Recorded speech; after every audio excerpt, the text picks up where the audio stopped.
ବିପୁଳ ପରିମାଣର ମଦ ସହିତ 3 ମୋଟରସାଇକେଲ ଜବତ, 7 ଗିରଫ।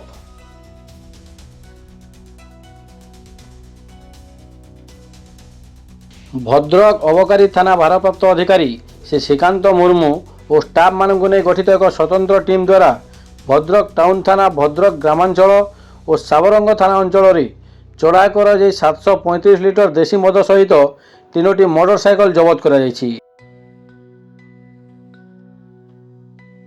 ଏହି ଚୋରା ମଦ କାରବାରରେ ସମ୍ପୃକ୍ତ ଥିବା 7 ଜଣଙ୍କୁ ଗିରଫ କରିଛି ଅବକାରୀ ବିଭାଗ। ଉକ୍ତ ଚଢ଼ାଉରେ ଏଏସ୍ଆଇ କ୍ଷୀରୋଦ ପାତ୍ର, କନେଷ୍ଟବଳ ଅଜିତ କୁମାର ସିଂଙ୍କୁ, ରୁଦ୍ରନାରାୟଣ ଦାସ, ପରେଶ ଟୁଡୁ, ଜେମାମଣି ଜାମୁରା ପ୍ରଭୃତି ସାମିଲ ଥିଲେ।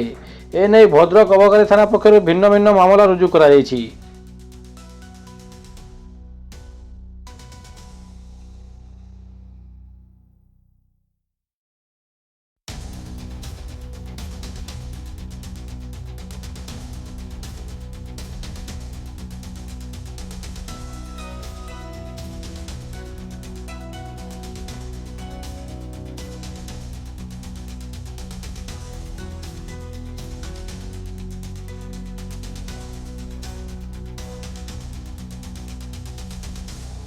ଭଦ୍ରକରୁ ପୁନିଲ କୁମାର ସାମନ୍ତଙ୍କ ରିପୋର୍ଟ, ସତ୍ୟର ସ୍ୱର।